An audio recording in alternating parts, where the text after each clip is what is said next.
እንደዚህ ይዞ አይደለም። አላህ ሱብሓነሁ ወተዓላ ራሱ ነው የሚመጣው። ግን ለምሳሌ አንድ ነገር አንድ ሆኖ ሳለ በሰዎች አይን ላይ ሁለት መስሎ እንዲታይ ይሆናል። ሁለት መስሎ እንዲታይ ይሆናል። ያ አንድ ነገር ራሱ ማለት ነው። ይሄ ነገር ታምኛለሽ አንተ ትቀበያለሽ ወይ ስላስረዳሽ?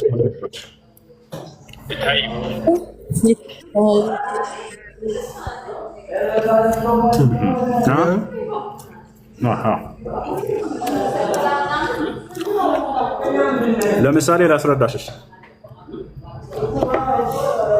ሙሴ ከፈርዖን ደጋሚዎች ጋር በቀረበ ጊዜ መጀመሪያ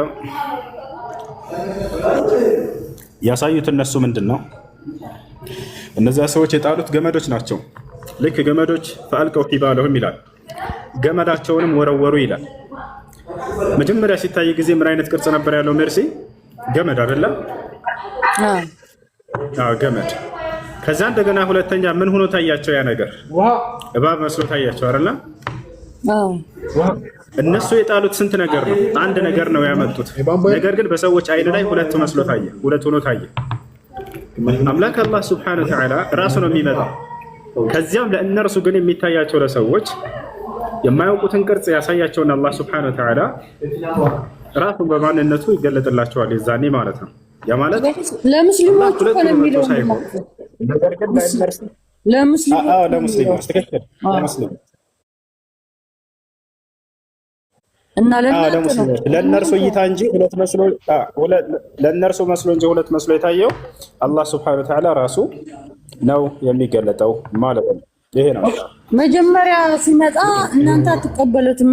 ስለምንድን ነው ያልተቀበላችሁት? መጀመሪያ ሲመጣ በቁርአንና በሐዲስ ላይ በተገለጸው በዚያ ማንነቱ ስላልመጣለን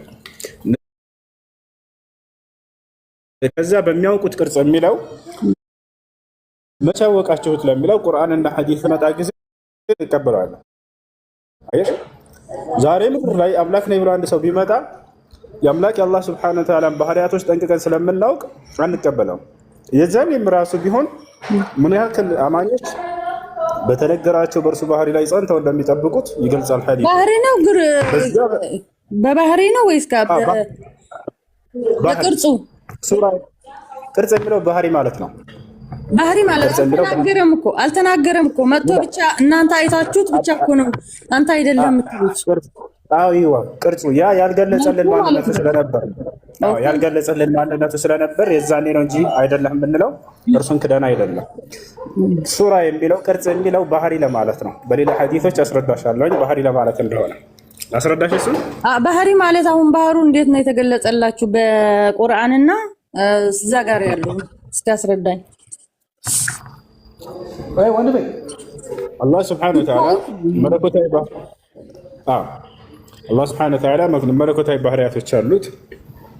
ከነዚያ መካከል ለሁ ሱረት ሲፈት ያኒ አልየድ ወሲፈት አልዐይነይን ወሲፈት አሳቅ ወገይሪሃ ሚነ ሲፋት አልዋሪዳ። አላህ ሱብሓነሁ ወተዓላ በባህሪው አዳምን በእጆች የፈጠርኩ ብሎናል። መለኮታዊ ባህሪያቶች አሉት። ያን ግን የዛኔ እኛ በማናውቀው መገለጫዎች በሚገለጽ ጊዜ እኛ አንተ አይደለህም የምንለው የዛኔ ነው። በትክክለኛ በገለጸልን ማንነቱ በሚገለጽ ጊዜ አንተ ነህ እንላለን። የሚመጣው ግን ማን ነው ከተባለ ራሱ አምላክ አላህ ሱብሓነሁ ወተዓላ እንጂ ሌላ ማንነትን ቀይሮ ምናምን አይደለም። እርሱ ሳይሆን በእኛ አይን ላይ ነው ያ ነገር የተቀየረ የሆነው። ዞላ አለ አንተ አሁን ገነት ብትገባ ሁሲ አላህን ታውቀዋለህ ማለት ነው።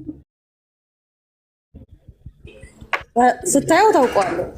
ዞላ አለ መርሲ ትቀጥያለሽ። በተራ እናስተናግዳቸው። ዞላ አለ ዞላ ክርስቲያን መሰለኝ። አንድ ሁለት ጥያቄ ስላለኝ አለው። እሺ ጥያቄ ምንድን ነው? ጭረስ ብዬ ነው እየጠበኩ ነው። ጥያቄን ቀጥል። እሺ ችግር የለውም። ጥያቄን ቀጥል። መርሲ ትችላለህ። ጨርስና እሺ ጥያቄ ያለ ቀጥል። የኔ ጨርሶና ሁሴን ልውረድላችሁ ቦታውን እንዳልይዝላችሁ።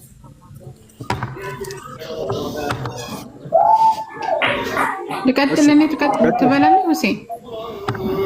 እሺ አንዴ ልጨርስ ቀጥይላችሁ። እሺ بالعافية።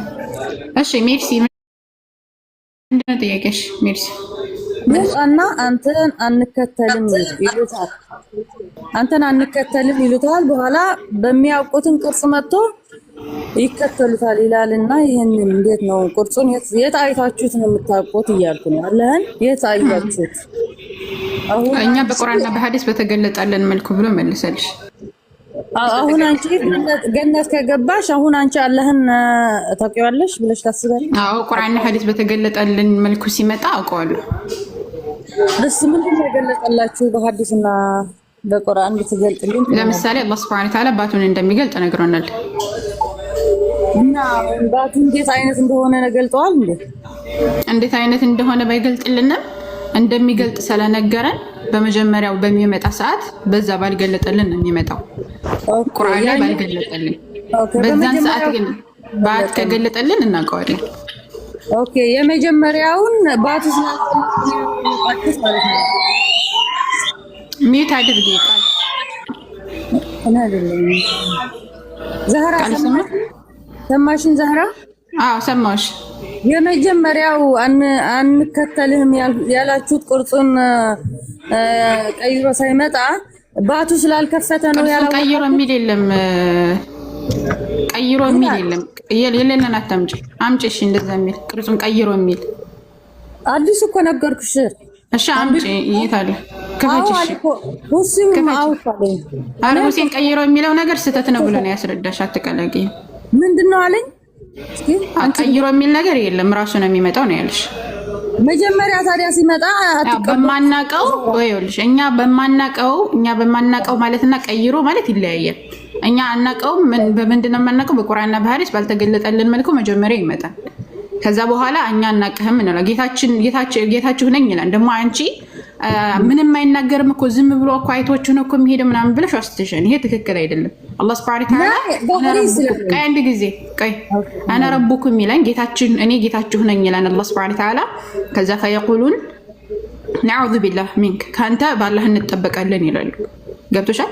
ስለዚህ አላህ ሱብሓነሁ ወተዓላን የምናውቀው በምንድነው? በቁርአንና በሐዲስ በተገለጠልን መልኩ። ለምሳሌ ብዬ እንደጠቀስኩልሽ ባት ይገለጣል። አላህ ሱብሓነሁ ወተዓላ የትንሣኤ ቀን ባቱን እንደሚገልጥልን ነግሮናል።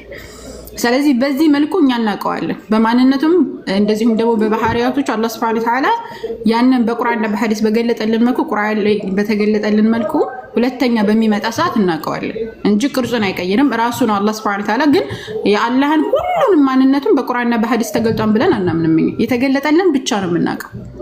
ስለዚህ በሚገልጥልን እኛም በመጀመሪያ በማናውቀው ከመጣ አናውቅም እንለዋለን። በምናውቀው ሲመጣ ደግሞ እንቀበለዋለን። ጌታችን ነህ ብለን እንሰግድለታለን። ጥሩ ኦኬ። አሁን መጀመሪያው የታየው አላህ ነው፣ የመጨረሻ የመጣው አላህ ነው ማለት ነው። ለእናንተ አዎ ራሱ ነው። በገለጠልንና ባልገለጠልን ልዩነቱ እሱ ነው። ኦኬ የመጀመሪያው ስላልገለጠ አንተ አይደለም ትባላችሁ ማለት ነው። አሁን በቁርአን እኮ ደጋገምሽ ሜርሲ። ለአስረኛ ጊዜ ልድገምልሽ። መስለኛ ግን አስረኛ ምን ደረሰ? እኔ ጥያቄ ልጠይቅሽ። እግዚአብሔርን ታዩታላችሁ። አሁን አንቺ ጨርሽ ጥያቄሽ። እኔ ጥያቄ ልጠይቅሽ። ቆይ ልጨርስ። በቃ ልጨርሰውና ትጠይቅኛለሽ። አሁን በመጽሐፍ ቅዱስ እኔ ጥያቄ ልጠይቅሽ። በመጽሐፍ ቅዱስ አሁን ለሙሴ ምን አለው መሰለሽ? እግዚአብሔር በመለኮቱ አይታይም። እግዚአብሔር ይታያል። ልጨርስና አንቺን ትናገሪያለሽ እንዴ? እሺ። ምክንያቱም ለሙሴ ምን አለው መሰለሽ? በዘጸአት ምን ይለዋል? ለሰው ካየኝ በህይወት አይኖርም ይላል በመጽሐፍ ቅዱስ በብሉይ ኪዳን ነው። እናንተ ግን ሙሴ ግን ጀርባውን አይቶታል ይላል። አላህን ታዩታላችሁ። እርሱ ይጋጫል ማለት ነው። አላህን ታዩታላችሁ። ሙሴ ጀርባ ነው። ባይብል ላይ ሙሴ እግዚአብሔርን ጀርባውን አይቶታል። ሙሴ ራሱ ማለት ነው። ሙሴ ራሱ እግዚአብሔርን ጀርባውን አይቶታል ይላል ባይብል። እግዚአብሔር መንፈስ ነው፣ ጀርባም የለው አካልም የለውም። አለ ባይብል አለ። አንቺ ነሽ የለውም የምትይ አንቺ ነሽ። አለ ባይብል አለው። አንቺ የምታምኚው ነው የምትነግሪኝ ስለ አንቺ። እኔም ማምነው ይኸውልሽ፣ እግዚአብሔር ይኸውልሽ እኮ አንቺ የምታምኚው ምሳሌ ስለ ባይብል ነው እያወራን ያለ ነው። እኛ ባይብል እኔ ማምነውን ልንገርሽ ነው ያልኩሽ። አንቺ የምታምኚው ነገርሽኝ ስለ አላህ አይደል? አላህ ታይዋለሽ አንቺ እኮ ባይብል ጀርባውን አየሁ ይላል እኮ አልኩሽ። እኔ ባይብል እኮ እኔ ማምነው ደግሞ እኔ ልንገርሽ፣ አንቺ ተሳስተሻል በይኝ፣ እኔ እነግርሻለሁ። አሁን በእኛ እግዚአብሔር መንፈስ ነው። ሁሉም ሃይማኖት እንኳን በእኛ ብቻ 6 ትላልቅ ሃይማኖት አለ በዓለም ውስጥ። ሁሉም መንፈስ ነው፣ አምላካቸው መንፈስ ነው። መታየት አይችልም በመለኮቱ ማለት ነው። መገለጥ ይችላል ግን እናንተ ጋር ግን በመለኮቱ ነው። እስኪ የማታውቀው እንትን አሁን ከሰለኛ እያወራሽ ስለ ባይብል አውርተሽ ከዛ በኋላ ሰለኛ አታውሪ፣ አትቀላቂው። ስለ ባይብል ካወራሽ ስለ ባይብል አውሪ፣ ሰለኛ ካወራሽ ሰለኛ ታወሪያለሽ። ሰለኛ አውርተን ጨረስን። በባይብል አምላክ አይታይም አልሽኝ። እግዚአብሔር ሙሴን አታየኝም ካለ በኋላ ጀርባውን አሳይቶታል እያልኩሽ ነው። እሱም መልሽ።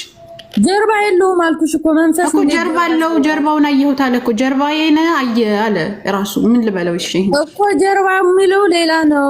ጀርባ የሚለው ምሳሌው ነው እንጂ እግዚአብሔር ጀርባ። እሺ ምሳሌ እንደሆነ ማስረጃ አምጪ። እሺ ሌላ እንጠይቅና እኔ አመጣልሽ። ይሄ ነው መልሽ መልሽና ከዛ ወደ ቀጣይ ትሄጃለሽ። ጀርባው የሚለውን እስከማመጣልሽ ሌላ እኮ ጀርባው ማለት ምን ማለት? እግዚአብሔር በነገራችን ላይ እዚህ ብቻ አይደለም። እግዚአብሔር መንፈስ ነው አልኩሽ እኮ። አዎ አይኖች ራሱ ሰዎች እንደሚመለከቱት ተናግሯል። በትንሳኤ ቀን ራሱ ይታያል ይላል ባይብል ላይ። ኢየሱስ ክርስቶስ ይታያል። ኢየሱስ ክርስቶስ እግዚአብሔር ራሱ እግዚአብሔር አብ ይታያል። ማስረጃ እሺ። በመጀመሪያ ሙሴ እንዳየው አምነሻና አላየሁም አልኩሽ እኮ። አንድ ሰው ካየ ጀርባውን አይቶታል አለ። እስቲ ያዕቆብ ራሱ ፊት ለፊት እኮ አይቶታል እግዚአብሔርን። ያዕቆብ እኮ ይገለጣል እኮ። አብርሃምም አይቶታል እኮ ፊት ለፊት እግዚአብሔርን አየሁ አለ ባይብል ላይ። ለአብርሃምም ተገልጦለታል። እህታችን ስለመገለጥ ማን አወራሽ? ስለመገለጥ እኮ ነው ያላወራኸው።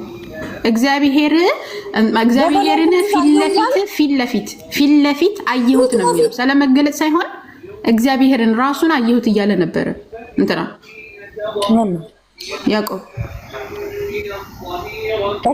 ያዕቆብ አልኩሽ እኮ። ከያዕቆብ ጋር እኮ ተታግለዋልና እሱ ደግሞ እንደ ሰው ተገልጦ ነው። አይደለም ከያዕቆብ ጋር ተታገለ። እግዚአብሔርን አይቶታል እኮ ነው የምልሽ። እግዚአብሔርን ራሱ አይቶታል። አዎ አሁን አልኩሽ እኮ። አብርሃም እኮ ተገለጠለት እኮ።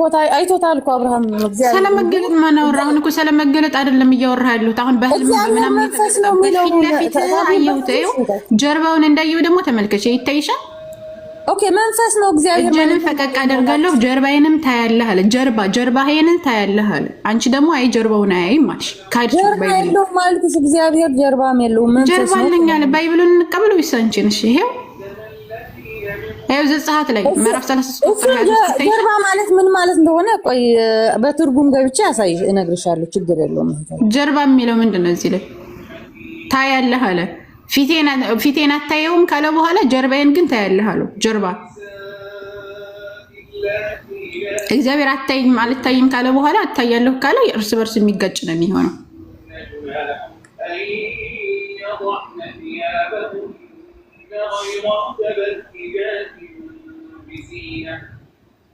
ይሰማል ድምጼ? ትርጉም እያየሁ ነው፣ እነግርሻለሁ። ከሌላ ጋር አውሪታችሁ። እሺ ከላይ የገባችሁ ጥያቄ ያላችሁ? እግዚአብሔር እንደሚታይ በጣም ብዙ ቦታዎች ነው ያለው። በነገራችን ላይ በትንሳኤ ቀን እንደሚታይ ማሳያችኋለሁ። ትንትን ተበለን እሱ በአምሳሉ ነው የፈጠረ። አንድ ሁለት ጥያቄ ብቻ ልጠይቅ። እሺ ጠይቅ።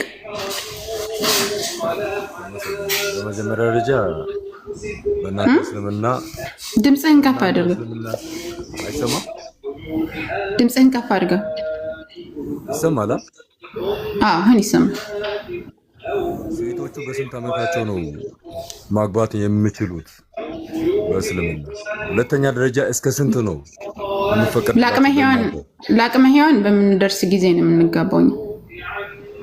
ከላይ ያሉት ግን ማህመድ ያደረጉት ህፃናትን የተባለ ነገር አለ መጽሐፍ ቅዱስ እዛ ባይብል ላይ ያለው እናንተ ላይ አንተ ማስረጃ ህፃናትን ማግባት እንደሚቻል አለ ቁርአን ላይ የ9 ዓመት ህፃን የ9 ዓመት ያ ደግሞ የአቅመ ሔዋን ደርሳ ነበረ በሰዓቱ በነበረበችበት ሰዓት የ9 ዓመት አዎ ለአቅመ ሔዋን ደርሳ ነበረ። ለምሳሌ ኑህ በ900 ዓመቱ ነው የሞተው። ለምሳሌ ኑህ በ950 ዓመቱ ነው የሞተው ወይ በ900 ዓመቱ ነው ቆይቶ ነው የሞተው ሲባል ያሁን ያሉት የኑህ ዘመንና አሁን ያሉትን ሰዎች አታወዳደርም። የ1400 ዓመት የነበረችን ሴትና አሁን ያለችን ሴት አታወዳደርም። ስለዚህ በረሱል ሰለላሁ ዐለይሂ ወሰለም ጊዜ የነበሩ ሴቶች በ9 ዓመታቸው ለአቅመ ሔዋን ይደርሱ ነበር። ራሷ አንሻ ረዲየላሁ ዐንሃ በ9 ዓመቷ እንደደረሰች ተናግራለች። አይ ህፃናትን ማግባት ይቻላል በእስልምና ከልክ ግን ማስረጃ ማምጣት አለበት። ዝም ብለህ ማውራት ሳይሆን ይሄ የሚቻለው በባይብል የ12 ዓመት ልጅ ማግባት ይቻላል። አሁን በኢትዮጵያ በኦርቶዶክስ ተዋህዶ ቤተክርስቲያን አስተምሮ መሰረት የ12 ዓመት ህፃን ማግባት ይቻላል። አሁን ራሱ ማለት ነው። መጽሐፍ ወደ ህፃናት ወደ እኔ ይምጡ ዘንድ አትከልክሏቸው። በእነሱ አምሳያ እንኳን መንግስተ ሰማያት መግባት እንደምንችል ነው እያስተማርን ያለ ነው። ነገር ግን ኖ አይደለም። በቤተክርስቲያን አስተምሮ መሰረት የ12 ዓመት ህፃን ማግባት ይቻላል እያልኩ ነው። በቤተክርስቲያን አስተምሮ መሰረት እሱ ማስረጃ ታምጭ እሱን አያለው። በቃ ማስረጃ ልስጥህ። በእኛ ግን ህፃንን ማግባት አይቻልም። አንደኛውን አልመለስሽልኝም እኮ ቆይ ልስጥህ። እሺ ማስረጃ ልስጥህ። የርብቃንም እናነሳለን ይሻላል እኮ ቆይ ማስረጃ ልስጥህ። አንዴ ሁሴን ቀጥል። እስከዛ መጣ። እሺ ሁሴን እስከ ስንት ነው የምፈቀደው እናንተ ጋር ሴቶችን ማግባት?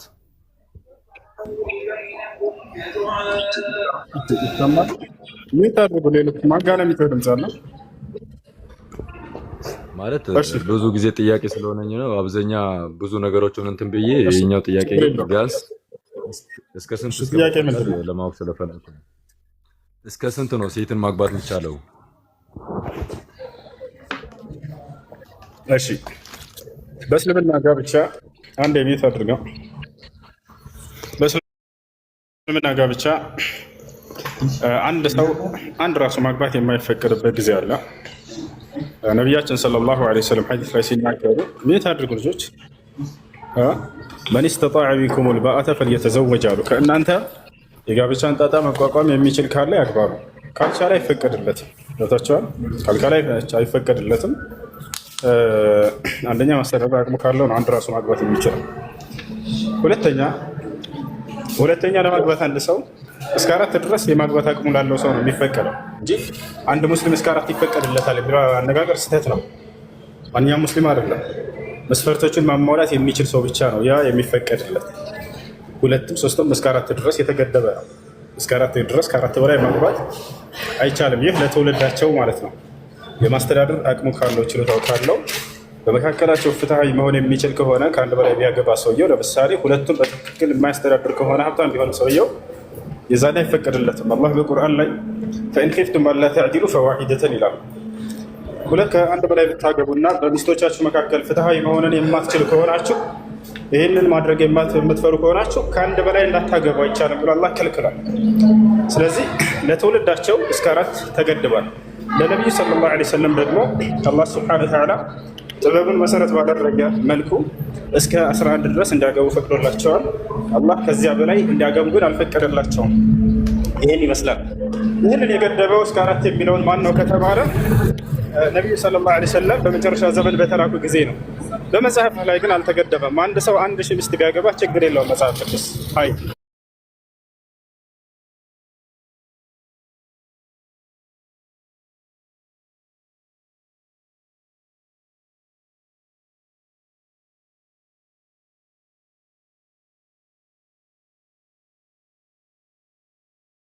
ቃሉን የሚገልጥለትን አካል መጽሐፍ ቅዱስን የጻፈልህን አካል ሰለሞንን 1000 ሚስት አግብቶ አንዲትን ቦታ ላይ ለምን 1000 ሚስት አገባህ ብሎ አልተቃወመውም። ስለዚህ እርስ በርስ ያለው ክፍፍሉ ሀብታም ካልሆነ በስተቀር ከሀብታም ውጭ አንድ ሰው ብቻ ነው ማግባት የሚችለው ማለት ነው። ሀብታም መሆን ብቻ ሳይሆን ሌሎች መስፈርቶች አሉ። ከአንድ በላይ ሰው የሚያገባበት መስፈርት አለ። እነዚያ ታላላቅ 3 መስፈርቶች አሉ። አንደኛ የማስተዳደር አቅሙና ችሎታው፣ ይሄ ከሌለ ማግባት አይችልም። ሁለተኛ በመካከላቸው ፍትህን ማድረግ የማይችል ከሆነ የፈለገ ሀብታም ቢሆን ራሱ የሰው አይፈቀድለትም። ሶስተኛ ለእያንዳንዳቸው የሚገባቸውን ሀቅ ማድረግ ነው። ማስተዳደር ችሎታ ብቻ ሳይሆን የሚገባቸው ኃጢአት አይሆንም ከአንድ በላይ አንድ ባል ከሚስት የሚጠበቅበት ምን አልከኝ? ማለት ትንሽ ስለተምታታብኝ ነው። አራትም ይሁን ሁለትም እንኳን በአንዷ ላይ ከተደረበ ትንሽ ከቁርአን ጋር አይጋጭም? ከመጽሐፍ ቅዱስ ጋር ከባይብል ጋር አይጋጭም። ከአንድ በላይ ማግባት ኃጢአት ነው የሚል መጽሐፍ ቅዱስ ላይ ራሱ ነው። ከአንድ በላይ ማግባት ክልክል ነው ወይንም አስታግቦ የሚል የለም። እሱ ኃጢአት ሆኖ ማለት ትርጓሜው አምላክ በነቢያት በኩል የደነገገውን ሕግና ስርዓት ምን አልከኝ? ለወንዶች ነው ምን አልከኝ? የተፈቀደው ይሄ ነገር? ስንት ማግባት ይችላሉ? እንደ መጽሐፍ ቅዱስ አንድ ሴት በጣም ብዙ ወንድ ማግባት ትችላለች። ማስረጃ ላሳይ? ለስብና አይቻልም ማየት ይችላሉ። ምክንያቱም ከአንድ በላይ የሚለው ነገር ስለዚህ ስላለን እንደ መጽሐፍ ቅዱስ ነው እሱ የሚቻለው። እንደ መጽሐፍ ቅዱስ ነው።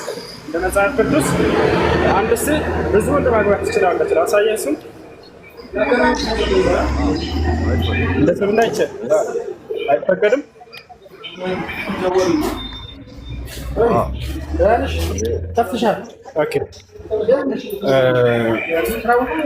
አንድ ሴት እንደ መጽሐፍ ቅዱስ ከአንድ በላይ በጣም በርካታ ወንዶችን ታገባ ነበር። ለምሳሌ የኢየሱስ ክርስቶስ ቅድመ አያቶች እነሱን ሂደን ብናያቸው ማቴዎስ ወንጌል ምዕራፍ 1 ቁጥር 1 አንድ ጊዜ አንብበው ዶላ ታነብልናለህ። ማቴዎስ ወንጌል ምዕራፍ 1 ቁጥር 1 ላይ አራት የኢየሱስ ክርስቶስ ቅድመ አያቶች ጋለሞታዎች ናቸው ይላል መጽሐፍ ቅዱስ። እነዚያ ያቺ ሴት ለምሳሌ ትዕማር እንድትወስድ ማለት ነው። መጀመሪያ ማናገባት? መጀመሪያ ኤር አገባት። ኤር እንዲባል የይሁዳ ልጅ። ከዚያ ቀጣይ እንደገና ደግሞ ፋርስ አገባት። ፋሪስ ነው የሚለው የእሱ ወንድም ማለት ነው። ከዛ እየቀጠሉ አራት ሰዎች አግብተዋታል። እቺ ሴት ምን ትላለህ? ለዚያውም ምዕራፍ ያውላ አግብተዋታል። ማግባት ሳይሆን ዝም ብሎ የሰራባት እሱ የኢየሱስ ክርስቶስ የቅድመ አያቱ ማለት እንደ አይነት ብልግና ቃላቶች እንድናወራ ነው የምትፈልጉት? በጣም ያስጠላል። እና ላሳየህ መጽሐፍ ክፍለት መጽሐፍ ቅዱስ አለ። አንዴ ክፈትለት አንዴ እናሳየህ። የኢየሱስ ክርስቶስ ቅድመ አያቶች እንጠራቸው እንዳለ የጋለሞታ ማለት ነው። አሁን ምናሳየህ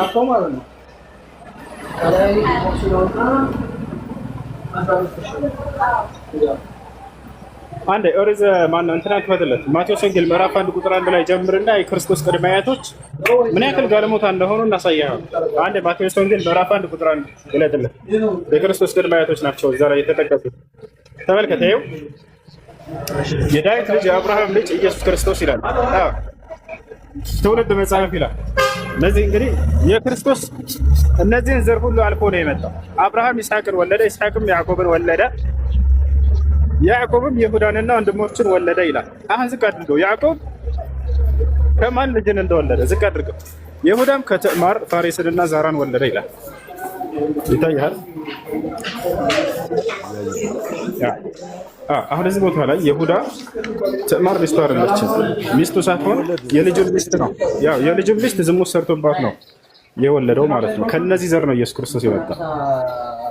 ይሄን እናስነብብህ። ኦሪት ዘፍጥረት ምዕራፍ 48 ከቁጥር 1 ጀምሮ አወጣለሁ።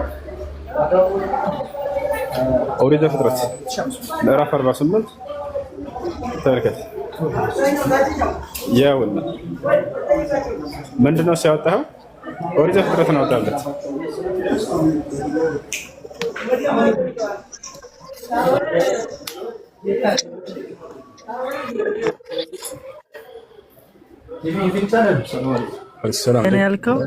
ኦሪት ዘፍጥረት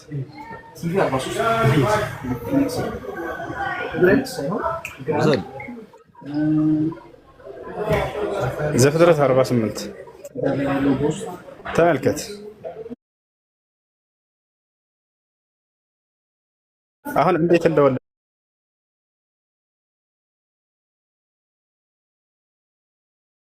ማለት ነው።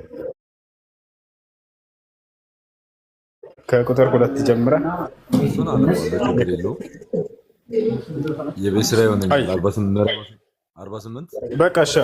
ሌላው ነገር እግዚአብሔር ከአንድ በላይ ማግባት አይቻልም ያለበት ቦታ አለ የከለከለ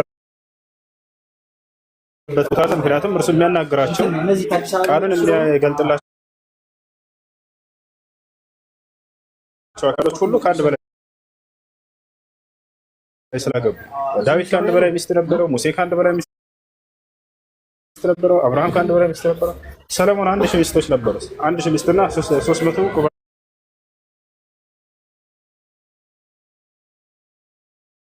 ነው ቺኮች ማለት ነው። ይሄን ግን እግዚአብሔር አንድ ቦታ ላይ የተቃወመበት ቦታ የለም። ምን ትላለህ? ዝሙት ነው ስላልክ ከአንድ በላይ ማግባት ማለት ነው። እነዚህ ሁሉ ነቢያቶች ዝሙተኞች ናቸው ማለት ነው ወይስ የእግዚአብሔርን ሕግ ነው ሲፈጽሙ የነበረው? ዞላ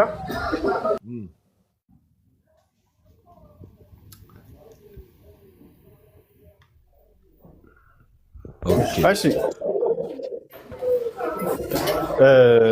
እግዚአብሔር ፈቃደኛ ሆኖ ነው 1000 ሚስት ያገቡት ወይስ ዝሙተኞች ናቸው ነቢያቶች? መጽሐፍ ቅዱስ መልስ። እሱ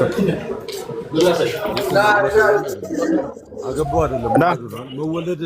ና ይሄን መጀመሪያ ጨርስ። እግዚአብሔር ዝሙትን ፈቅዶላቸው ነው የሰሩት ወይንስ እነዚህ አካሎች ማነው ሳይፈቅድላቸው ነው ያንን ያደረጉት? ወይንም እግዚአብሔር ለምን 1000 አገባህ ብሎ የተቃወመበት ቦታ አለ? ሰለሞን ተቀጣ። ሰለሞን 1000 በማግባቱ አይደለም የተቀጣው። መርሲ ለምን ታጨረብላለች? ትልቅ ልጅ አይደለች? ዞላ መልስ። ሰለሞን 1000 አግብቶ ነበር። ምን ትላለህ በዚህ ላይ? እግዚአብሔር አንድ ቦታ ላይ ለምን 1000 ሚስት አገባህ ብሎ አልተቃወመውም። ስለዚህ መጽሐፍ ቅዱስን መመሪያው አድርጎ የያዘ ሰው 1000 ሚስት ቢያገባ ሰውየው ይሄንን መቃወም የለበትም። ምን ትላለህ?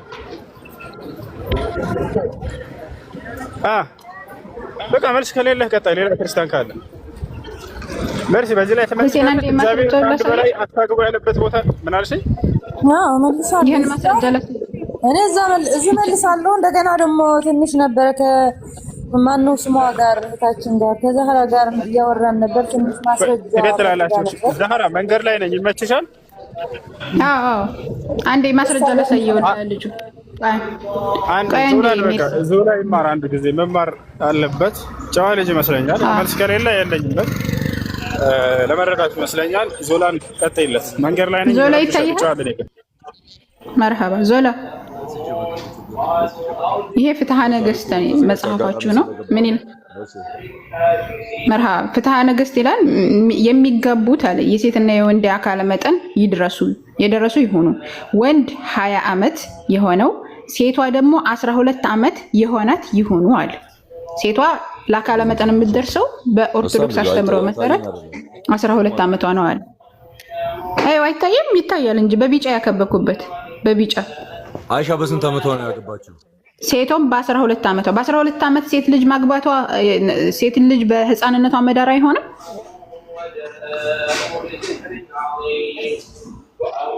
ዞላ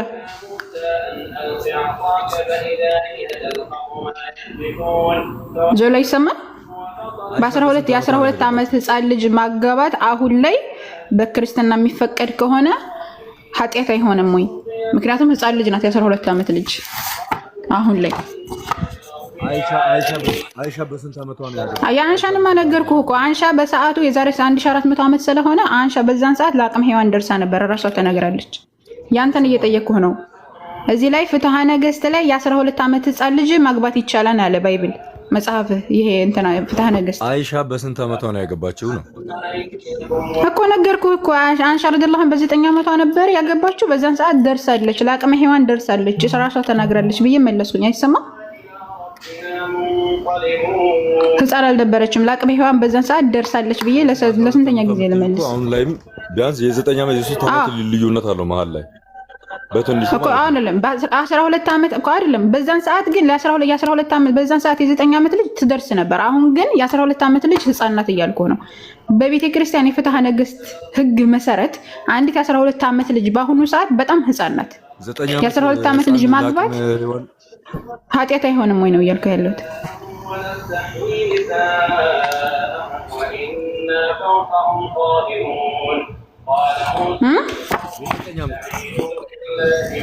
የ9 ዓመት አሁን ላይ አይቻልም። እኛ በአቅመ ሔዋን ያልደረሰችን ሴት አሁን ላይ የ9 ዓመት ልጅ አትደርስም ለአቅመ ሔዋን። አሁን ላይ የ9 ዓመት ልጅ ማግባት አትችልም፣ ምክንያቱም ለአቅመ ሔዋን ስለማትደርስ ማለት ነው። በዛን ሰዓት ግን ለአቅመ ሔዋን ደርሳ ነው አንሻ ረዲየላሁ ዐንሃ የተጋባቸው የዛሬ 1400 ዓመት ስለሆነ። አሁን ግን በፍትሐ ነገሥት አስተምሮ መሰረት በቤተ ክርስቲያን ሕግ መሰረት የ12 ዓመት ልጅ ህፃን ልጅ ናት ትጋባለች እያልኩህ ነው። ይሄንን መመለስ ካልቻልክ መልክ ካልምቻልክ ደግሞ ጠይቀህ ነው፣ ችግር የለውም።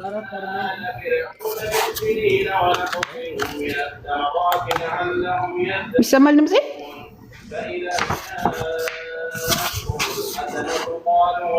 ዞላ ወጣ መሰል ዞላ። እሺ በቃ ቀጥ ሜርሲ። ይሄው ማስረጃ ሰጠውኝ ነው።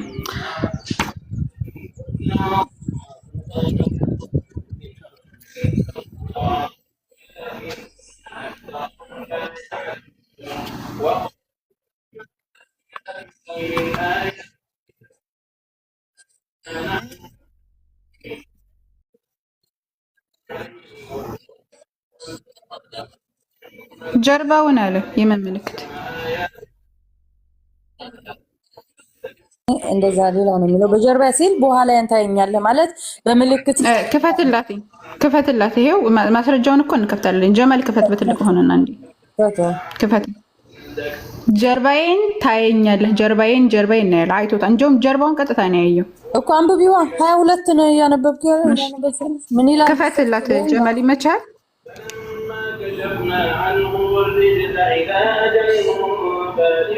እሺ በትልቁ አድርጉ ጀማል። فانتقمنا منهم فأغرقناهم في اليم بأنهم كذبوا بآياتنا مچان جمال وكانوا عنها غافلين እኔ ላንብብልሽ በቃ እኔ ላንብብልሽ ከ22 እሺ በትልቁ ሁኝና ክፈችው ከተመቸሽ ማይ አይመቸኝም ለማውጣት አይመቸኝም ሶሪ እሺ ክፈች አንብቢው እሺ አንብቢው እሺ ከሀያ ጀምሬ ላንብበው ደግሞም ሰውን አይቶኝ አይድንምና ፊቴን ማየት አትችሉም አለ እግዚአብሔር አለ እነሆ ስፍራ በእኔ ዘንድ አለ በዕለቱም ላይ ትቆማለህ በዕለቱም ላይ እስከ በአማርኛ አንብቢልኝ እሺ በዕለቱም ላይ ትቆማለህ ክብሬን ባለፈ ጊዜ በስንጠቃው አለት አኖርሃለሁ እስካልፍ ድረስ እጀን በላይ ላይ ማነው እጋርዳለሁ እጀንም ፈቀቅ አደርጋለሁ ጀርባዬንም ታያለህ ፊቴን ግን አታየኝም ማለት ፊቴን ሳይሆን ጀርባዬንም እኮ ፊቴን አታይም ጀርባዬን ግን ታያለህ አለ ስለ አካል ነው የሚያወራው ጀርባዬ አካል አይደለም ስለ አካል ሳይሆን ጀርባው ማለት ፊቱ ምንድነው ፊቱን አታየኝም ማለት እኮ ፊቴን አታየኝም አለ ፊቴን አታየኝም በተመሳሳይም በቁርአንም አለ እኮ ግን እዛ ምን ሄዳ ቆይ ቁርአን ላይ ያለውንማ መለስን እኮ ፊቴን አታየኝም ማለት ጀርባዬን ግን ታያለህ አለ ስለዚህ የታየ ጀርባው ነው እንጂ ሙሳ አይቶታል ጀርባው እኮ አለ ጀርባዬን ታየኛለህ አለ እግዚአብሔር ቃሉ አይፈጸምም የኛ ሌላ ነው አሁን የምትዩ ሌላ ነው በእናንተ ቁርአን ሰላኛ አይደለም እያወራን ያለነው ሰላንቺ እኮ ነው ያንቺን የኛ አልኩሽ ጀርባ ያለው መንፈስ ነው ግን ሲያየው በምልክት ጀርባዬን ታያለህ አለ እኛ ባይብሉን ምን እናደርገው እሺ ባይብሉን እግዚአብሔር በኋላ ሲሄድ ሲጋርደው በምልክት በታየው ማለት ነው እኔ በአማርኛ ትንሽ መግለጽ ያቅተኛል አይደለም መጀመሪያ እጁን ጋርዶበት እንዳይታይ እግዚአብሔር እንዳያይ እጁን ጋርዶበት ነበረ ከዛ በኋላ እጄን ፈቀቅ አደርጋለሁ ጀርባዬን ታያለህ ፊቴን ግን አታይም ጀርባዬን ማለት ጀርባዬን ማለት በኋላዬን ማለት ነው በኋላ ይታያል በምልክት ማለት እኮ ኋላውን ጀርባውን ያያል ጀርባው ማለት አካሉ አይደለም እያልኩሽ ነው በእኛ አካሉ አይደለም የምትይ እኮ አንቺ ነሽ ጀርባ እንግዲህ ፊቴና ጀርባ እንግዲህ እኛ ምን እንደዛ አድርገሽ አስቢውና ሙሳ በእናንተ ቁርአን ባይብል እንደዛ ነው የሚለው እሺ እንደዛ ካለ በሙሳ ታይቶታል ጀርባውን አሳይቶታል አላህ እሺ ስለ ቁርአን አላወራንም እያልኩሽ ነው። እዚህ ላይ አንቺ በተመሳሳይ አለ በቁርአን አሳይኝ እስኪ በቁርአን ያለ እሺ ረጋ ብለሽ አውሪ። እሺ ረጋ ብለሽ ይሰማል እኮ ቆንጆ ይሰማል። እሺ ከተሰማ ዛህራዬ ከተሰማ ቁርአን ላይ ያለውን አስረጅኝ። እሺ ቁርአን ላይ ያለውን አስረዳሻለች። አዎ ይሰማል። ጀርባው ከታየ እግዚአብሔር አምላክ መንፈስ እንደሆነ አይታይምና መርሲ አቤት ሰማሽን?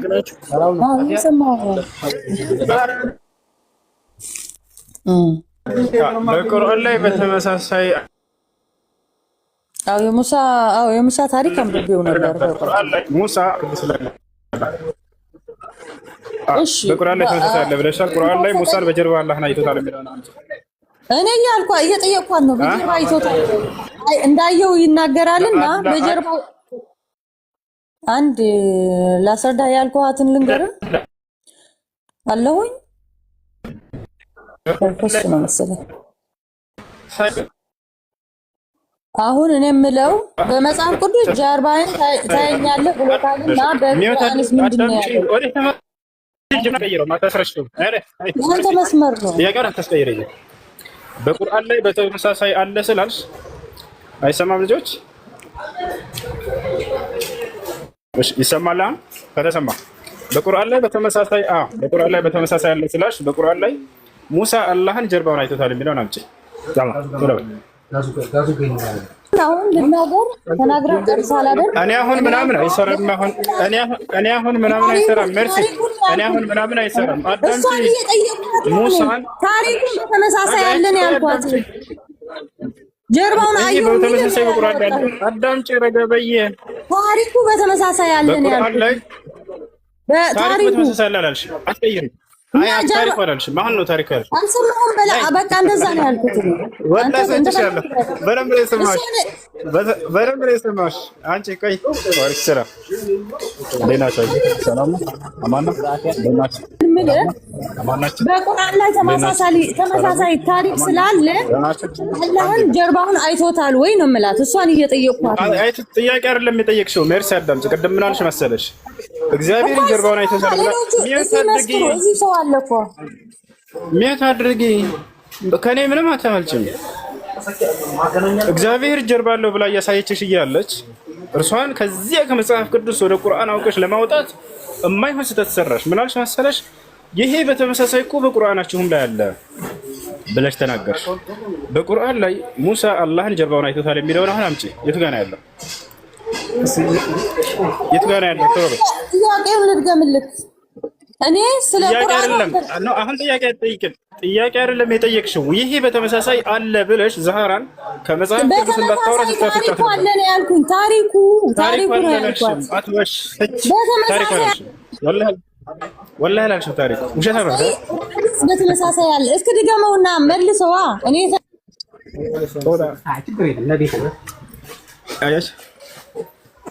መጽሐፍ ቅዱስ ላይ እንዳይወራ ዛህራን አውቃ ልታስወጣት ፈለገች። ገብታችኋል አይደለ? ወደ መጽሐፍ ወደ ቁርአን ማለት ነው። እንደዛ ሰራለሁኝ ብላ ተበላች። ምን መሰለች የተበላችው? ይሄ በተመሳሳይ በቁርአን አለ ጀርባ የሚለው አለች። የቱ ጋር ላይ ነው ያለው ስትባል እኔ በታሪኩ ላይ ያለ ያልኩት አለች። እንደገና ታሪኩ አላልሽ፣ ወላሂ አላልሽ። ለማንኛውም ክርስቲያኖች ካላችሁ መቀጠል ትችላላችሁ። ከላይ ወንድ ከሆናችሁ አስገቡኝ ያልክ ነበር። ማን ነበር ስምህ? አንዴ ሰላም ነው። እንዴት ነህ? እንዴት ነህ? ደህና ነህ? እሱ እንዴት ነው? አማን ነው? እግዚአብሔር ይመስገን አለን። አልሐምዱሊላህ። ማን ነው? እሺ ቀጥል። አይ እኔም ለመጠየቅ ነው። አሁን አንዳንድ ጥያቄ ልጠይቅ ፈልጌ ነበር። እሺ ጥያቄ ምንድን ነው? አሁን እኛ ጋር መጽሐፍ ቅዱስ ሲናገር በኢየሱስ ያምን የዘላለም ሕይወት አለው ይላል። አንድ ክርስቲያን አንድ እኔ ቀደም የገባሁትና እሺ አንድ የጀመረው ጥያቄ ዳኒ ችግር የለም። እሺ በኢየሱስ ያመነ የዘላለም ሕይወት አለው ይላል እኛ ጋር ማለት ነው። እሺ አሁን ወደ እስልምና ሃይማኖት ስንሄድ ደግሞ በሙስሊም የሆነ ብቻ ነው ጀነት የሚወርሰው የሚለው እና ከዚህ አንፃር አንተ ምንድን ነው የምትለው? አሁን አንተ የምትለው ነገር አሁን ሌላው ሰው የሚናገረው ሌላ ነው። እዚህ የሚወራው ደግሞ ሌላ ነው። መምህሮቻችሁ ተሰልቡ ነበር። በኢየሱስ ማመን ማለት ኢየሱስ ክርስቶስ ስለራሱ በተናገረው ማመን ማለት ነው። ምን ብሎ ነው ስለራሱ ያስተማረው? መልእክተኛ እንደሆነ አስተምሯል። አምላክ ነኝ ብሎ አስተምሯል ወይ? አላስተማረም በፍጹም። ስለዚህ መምህሮቻችሁ ክርስቶስ ያላስተማረውን ትምህርት እያስተማሩ ክርስቶስን እያስመለኳችሁ ነው ያሉት። ክርስቶስ ስለራሱ ምን ብሎ አስተማረ ከተባለ አንድ አምላክ አብ ብቻ እንደሆነ አስተማረ። ዮሐንስ ወንጌል ምዕራፍ 17 ቁጥር 3 ላይ ራሱ መልእክተኛ እንደሆነ ቃል በቃል ይናገራል። ሲናገር ምን አለ? አባት ሆይ አንድና ብቸኛ እውነተኛ አምላክ አንተ ነህ፣ የላከውንም ኢየሱስ ክርስቶስን ያውቁ ዘንድ ይህች ነች የዘላለማዊ ሕይወት አለ። አየህ፣ ሰዎች የዘላለማዊ ሕይወትን ሊያገኙ የሚችሉት ኢየሱስ ክርስቶስ መልእክተኛ መሆኑን በማመን ነው። ወጣቷል ያ ነው። ስለዚህ እናንተ ሙስሊሞች ክርስቶስ መልእክተኛ መሆኑን ታምናላችሁ ወይ? ልብ እናድርገን እናምናለን። ልብ እናድርገን እናምናለን። አምላክ መሆኑን አናምን። ምክንያቱም አላስተማረም። እሱ የትኛውን ቦታ ላይ እኔና አምላካችሁ ነኝ አምልኩኝ አላለም። ይህን አንድ ላስቁምና አላለም። ግን ዮሐንስ አሁን 13 ላይ ሲናገር እኔ ጌታ መምህር ትሉኛላችሁ አሁን እንደዛ ነኝ ብለዋል። እዛ ላይ ማለት ነው፣ መጽሐፉ ላይ ማለት ነው። እና በሌላ ቆይ አንዴ አስጨርሰኝና ከጥቅስ ወደ ጥቅስ እንዳንሄድ እንድንረዳዳ እሱን ጥቅስ እንጨርስና ወደ ሌላ ጥቅስ ትሄዳለች። ችግር የለውም። ጊዜ ስታለሁ። እሺ እሺ። እሱ ላይ ምን ይላል መሰለህ? ጌታና መምህር ትሉኛላችሁ እንዲሁ ነኝና አለ።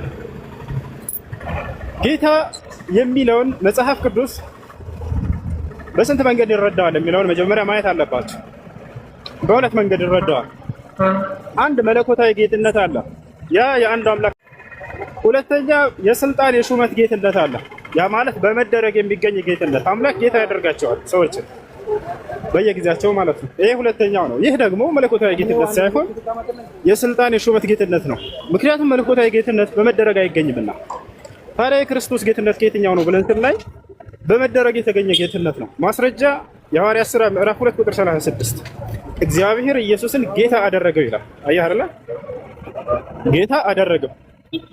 ከኢየሱስ ክርስቶስ በፊት በርካቶችን ነቢያት ወይንም መንግስታቶችን እግዚአብሔር ጌታ ያደርጋቸው ነበር፣ ልክ ኢየሱስ እንዳደረገ በዘመኑ ማለት ነው።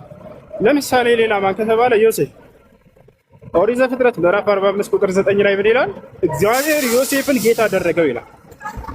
የሐዋርያት ሥራ ምዕራፍ 2 ቁጥር 36 እግዚአብሔር ኢየሱስን ጌታ አደረገው ይላል። ስለዚህ የክርስቶስ ጌትነት በመደረግ የተገኘ ጌትነት ነውና ያ እዛ ቦታ ላይ ልታመጣ የቻልከው መለኮታዊ ጌትነትን የሚያመላክት አይደለም። አምላክ ነኝም አይልም በፍጹም። ሲጀመር ጌታ ነው የሚለው ጌትነቱን ደግሞ በመደረግ የተገኘ ጌትነት እንደሆነ መጽሐፍ ቅዱስ ራሱ ይመሰክራል። ስለዚህ የተደረገው ፍጡር ስለሆነ ነው፣ ጌታ አይደረግምና ያን አሁን ጥቅሱ ፍጡር እንደሆነ ነው የሚገልጸው። እሺ አሁን እሱ የሚጠይቅ ነገር እሺ አሁን ሐዋርያቶቹ አሁን ጌታችን ኢየሱስ ክርስቶስ ብሎት በብዙ ቦታ ገልጸዋል። አምላካችን ጌታችን ያሉ ብዙ ቦታ ገልጸውታል ማለት ነው። አሁን አንተ ይሄ ኢየሱስ ክርስቶስ አምላክ ሊሆን ካልቻለ ሐዋርያቶቹ እንዴት ኢየሱስ ጌታችን አምላካችን ሊሉ ቻሉ ነው የምልህ። አሁን ይሄን ነገር እንዴት ታስበዋለህ? እንዴት ታየዋለህ? መልካም አንደኛ ሐዋርያቶች አንድ አምላክ ብለው ገልጸዋል። ማንን? አብን። ኢየሱስ ክርስቶስ አንድ አምላክ የተባለበት ቦታ የለም። ገብቶሃል አይደል? አንድ አምላክ ብለው ነጥለው ይገልጹታል። አንድ አምላክ ተብሎ የተገለጸው መጽሐፍ ቅዱስ ላይ ማን ነው? መጀመሪያ ይሄንን እንስማማ። ታውቃለህ? ይሄንን ማን ነው አንድ አምላክ የተባለው? ያው እግዚአብሔር ኢየሱስ ክርስቶስ ነው። እግዚአብሔር አንድ አምላክ ነው። የትኛው እግዚአብሔር? አብ፣ ወልድ፣ መንፈስ ቅዱስ ሶስቱም ወይንስ አብ ብቻ? ሶስቱንም። አሁን እኔ የማምነው ሶስት። አሁን ለምሳሌ በተራቸው ቢለዩም እንጂ አሁን እኔ እንደማምነው ሶስት አምላክ የለም፣ አንድ አምላክ ነው ያለው። ወልድ፣ መንፈስ ቅዱስ፣ አብን ማለት ነው። እሺ አንድ አምላክ ብሎ የሚገልጸው ሶስቱንም ነው ያልከው። አብ፣ ወልድ፣ መንፈስ ቅዱስ አንድ አምላክ። ይሄ የእምነታቸው መሰረት ነው እናውቃለን። ግን ማስረጃ የቱ ጋር? አሁን ከእምነቱ ብዙ እንትን አይደል። ለዛ ልጠይቅህ እኮ ነው የመጣሁኝ። አሁን እነዚህ ላብራራልህ አልችልም። አሁን ባብራራልህ ደግሞ ብዙ ቦታ ይወስደናል። በቃ ላስረዳሽ። አብ፣ ወልድ፣ መንፈስ ቅዱስ አንድ አምላክ የሚል ጥቅስ መጽሐፍ ቅዱስ ላይ የለም። ይሄ ዋሽተዋቸዋል። አብ፣ ወልድ፣ መንፈስ ቅዱስ አንድ አምላክ የሚል የለም። ነገር ግን ይሄ የእምነታችሁ መሰረት ነው። የእምነታችሁ መሰረት ሆኖ ሳለ ማስረጃ የለም መጽሐፍ ቅዱስ ላይ። ታዲያ አንድ አምላክ ብሎ የሚገልጸው ማን ነው ከተባለ አብን ነው። አንደኛ ቆሮንቶስ ምዕራፍ 8 ቁጥር 6 ላይ ምን ይላል? ለእኛ ሁሉ ነገር ከእርሱ የሆነ አንድ አምላክ አብ አለን ይላል። አብ ወልድ መንፈስ ቅዱስ አይልም። ወይንም አንድ አምላክ ኢየሱስ የሚል አንድ ባህራ የለም በፍጹም አላለም ሐዋርያቶች። ለብራል አይደል? ስለዚህ አንድ አምላክ ነው ብለው እርሱን ገልጸዋል። ይህን ይመስላል። ሌላው ኢየሱስ ክርስቶስን አምላክ እንዳለው አስተምረዋል ሐዋርያቶች። ይህን ታውቃለህ? የኢየሱስ ክርስቶስ አምላክ ይባረክ እያሉ ይናገራሉ ሐዋርያቶች። ይላል የጌታችን ኢየሱስ ክርስቶስ አምላክና አባት ይባረክ ይላል። እሱ ነው። ስለዚህ ክርስቶስ አምላክ እንዳለው አስተማሩ እንጂ እርሱ አንድ አምላካችሁ ነው ወይንም አምልኩት ምናምን ብለው ያስተማሩበት ቦታ አንድ ቦታ የለም። ይህን ጌታ የሚለውን እንደነገርኩህ በመደረግ የተገኘ ጌትነት እንደሆነ የሐዋርያት ስራ ላይ ተቀምጧል። አንድ የሱ ማስረጃ ከፍቼ ላሳየህ። አውቀዋለሁ። ኧረ እኔ አነባለሁ። እኔ አሁን ለዛ ነው አንዳንድ ጥያቄዎች አሁን ከብዙ ከክርስቲያን የሚነሱ ጥያቄዎች አሉ፣ ከሙስሊም የሚነሱ ብዙ ጥያቄዎች አሉ። እና አሁን እኔ ብዙ ቀን ኢብራሂም ጋር ብዙ ቀን ለመግባት እሞክራለሁ፣ ግን ኢብራሂም የሚመልሳቸው ጥያቄዎች ብዙ ማጥጋቢ አይደሉም። እና እኔ ከዚህ አንጻር ነው አንተ ጋር ለመጠየቅ የመጣሁኝ። እኔ አሁን ኢየሱስ ክርስቶስ አሁን በአምላክነቱ ዙሪያ ደግሞ በብዙ ቦታ አሁን ኢየሱስ ክርስቶስ እኔና አብ አንድ ነን ብለዋል። ኢየሱስ ክርስቶስ አምላክ ሊሆን ካልቻለ እኔና አብ አንድ ነን እንዴት ሊል ቻለ ማለት ነው? አሁን ለዚህኛው በጣም ጥሩስ አንደኛ ማወቅ ያለባቸው ነገር እኔና አብ አንድ ነን አለ እንጂ እኔና አብ በመለኮት አንድ ነን ምናምን አይደለም። አይ በመለኮት ነው ብላ ያስተምራቸዋል። በመለኮት አንድ ናቸው ወደሚለው ከመምጣታችን በፊት አብ ኢየሱስን ይበልጠዋል። እኩል አይደሉም። ታቻለርና እኩል አብ ኢየሱስን ይበልጠዋል። ከኔ አብ ይበልጣል ብለው እንደኛ እሱ ነው። ታዲያ አንድነቱ ከምን አንጻር ነው የሚለውን ለመረዳት ስለምን አንድነት እያወራ ነው የሚለውን ሙሉ ሐሳቡን አውዱን ማንበብ አለብን። ክርስቶስ ስለምን አንድነት ነው እዚያ ላይ እያወራው የሚለውን እነዚህን ሐዋርያቶችን አባቴ ይጠብቃቸዋል አለ። ከእርሱም እጅ ማንም አይነጥቃቸውም አለ። ወረድ ብሎ እዛው ምን አለ? እኔም እጠብቃቸዋለሁኝ ከእኔ እጅ ማንም አይነጥቃቸውም አለ። ለምን? እኔና አብ አንድ ነን አለ። ስለዚህ አንድነታቸው ሐዋርያቶችን በመጠበቅ ረገድ እንደሆነ ቃል በቃል አስረድቷል። እዛ አይ የመለኮት አንድነት ነው ላይ የመለኮት አንድነት የሚል የለም እዛ። ታዲያ የመለኮት አንድነት ሊሆን ይችላል ብለው የሚያስቡ ሰዎች ካሉ አይደለም በመለኮት አንድ ሊሆኑ አምላኬ ነው ብሎ ነው ያስተማረው። ለታላ አይደለ? ዮሐንስ ወንጌል ምዕራፍ 20 ቁጥር 17 ላይ ኢየሱስ ክርስቶስ ወደ አምላኬ አድርጋለሁ ብሎ ተናገረ። ታያ ወደ አምላኬ አድርጋለሁ አምላክ እንዳለው አስተማረ እንጂ በመለኮት አንድ ነን ብሎ በፍጹም ክርስቶስ አላስተማረም። ታዲያ አንድነታቸው ሐዋርያቶችን በመጠበቅ ነው። ለምን ከተባለ አምላክ የሆነን ዓላማ ሲይዘው ነቢያቶችን ያስነሳል። ክርስቶስን አስነስቶታል፣ ቃሉን ገልጦለታል። በዚያ በትምህርቱ ሐዋርያቶችን ወደ ተሳሳተ መንገድ እንዳይሄዱ የተሳሳተ መስመር እንዳይሄዱ ይጠብቃቸዋል። ያንን በእርሱ ላይ የመጣውን ቃል ሲከተሉ ማለት ነው። አባት ሆይ የሰጠኸኝን ቃል ያውና ሰጥቻቸዋለሁኝ አንተም ጠብቃቸው ይላል። አብ ይጠብቃቸዋል። በምን? በትምህርቱ። ክርስቶስ ይጠብቃቸዋል። በምን? በትምህርቱ።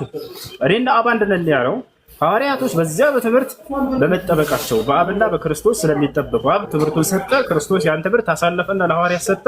ይጠበቃሉ ከስተት መንገድ እንዳይሄዱ። አንድነታቸው ሐዋርያትን ከመጠበቅ ረገድ እንጂ በሌላ ነገር አላወራም ክርስቶስ እዚያ ላይ። ይሄን ይመስላል።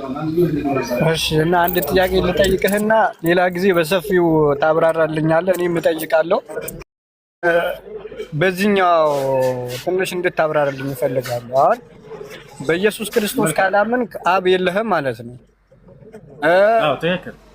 አሁን ይህን ነገር ከእናንተ ከእምነታችሁ አንጻር እንዴት ታብራራዋለህ? እንዴት ታየዋለህ? መልካም፣ በጣም ጥሩ። ይህን ቃል አምላክ አላህ ስብሐነሁ ወተዓላ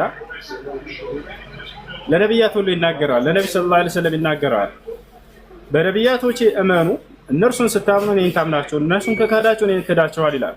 ገባላርና በእኔና በነቢያቶቼ መካከል እንዳትለዩ እያለ እነ ለዚነ ዩሪዱነ አን ዩፈርቁ በይነ አላሂ ወረሱሊሂ ወየቁሉነ ኑእሚኑ ቢበዕድን ወነክፍሩ ቢበዕድ ወዩሪዱነ አን የተኺዙ በይነ ዛሊከ ሰቢላ ኡላኢከ ሁሙል ካፊሩነ ሐqq ይላል። በእኔም በመልእክተኞቼ እመኑ ካለ በኋላ በእኔና በመልእክተኞቼ መካከል እንዳትለዩ፣ እኔን አምናችሁ እነርሱን ብትክዱ፣ እነርሱን ክዳችሁ እኔን ብታምኑ በፍጹም አላመናችሁም እያለ አላህ ይናገራል። ስለዚህ ክርስቶስን መልእክተኛነቱን አምኖ የተቀበለ ሰው የአብን መልእክተኛነት የግድ ይቀበላል። እኔን የሚቀበል የላከኝን ይቀበላል ብሏል ክርስቶስ። እኔን የማይቀበል የላከኝን አይቀበልም ይክዳል ብሏል። አየህ፣ እኔን የሚጥል የላከኝን ይጥላል አለ። ምክንያቱም ያንን ትክክለኛውን አምላክ የገለጠላቸውና ያሳወቃቸው ክርስቶስ ስለሆነ እርሱን ከተቀበሉ እርሱ በገለጠላቸው ትምህርት ውስጥም ያንን አምላኩን ይቀበላሉ። በዚያ ውስጥ አምላክን ሲያምኑ ጊዜ ክርስቶስንም መልእክተኛነቱን ያምናሉ ማለት ነው። ያ ነው እርሱ የአምላኩን ቃል ሰምቶ ያደርስላቸዋል፣ ያንን ይቀበላሉ። የሰጠኝን ቃል ሰጠኋቸው፣ ያንንም ሰምተዋል፣ ተቀብለዋል አለ። በቃ በዚያ ውስጥ ምን ይገኛል? በሰጠው ትምህርት ውስጥ ከተባለ አባት ሆይ አንድና ብቸኛ እውነተኛ አምላክ አንተ ነህ የሚለውን ቃል ሰምተዋል፣ ተቀብለዋል። የላከውንም ክርስቶስን ያውቁ ዘንድ የዘላለማዊ ሕይወትን ያውቃሉ አለ። መልእክተኛነቱንም አውቀዋል፣ ተቀብለዋል። ስለዚህ ክርስቶስን መልእክተኛነቱን ሲቀበሉ ጊዜ በዚያ በትምህርቱ በተቀበለው ትምህርት ውስጥ በመልእክቱ ውስጥ የአምላክን አንድነት የአብን አንድነት አስተምሯልና እርሱንም ይቀበላሉ። አይደለ? እርሱ ክርስቶስን መልእክተኛነቱን እንዲክዱ ደግሞ አምላክን እንደካዱ ነው። ምክንያቱም በዚያ በመጣው ትምህርት ውስጥ የአምላክን አንድነት ገልጿል። ያንንም እንዳልተቀበሉ ይቆጠራልና ማለት ነው። ይሄን ይመስላል። ይሄን አላህ ለነብያቶች በርካታ ቦታ ላይ በቁርአን ላይ ይናገራል። ፈአሚኑ ቢላሂ ወረሱሊሂ ይላል። በእኔና በመልእክተኞቼ እመኑ ይላል። በነጠላ ደግሞ በነቢዩ ሰለላሁ ዐለይሂ ወሰለም ፈአሚኑ ቢላሂ ወረሱሊሂ ይላል። በእኔና በነቢዬ ሙሐመድም እመኑ ይላል። እነርሱ ነቢያቶች የምታላቸው ሊንካዳቸው ነው።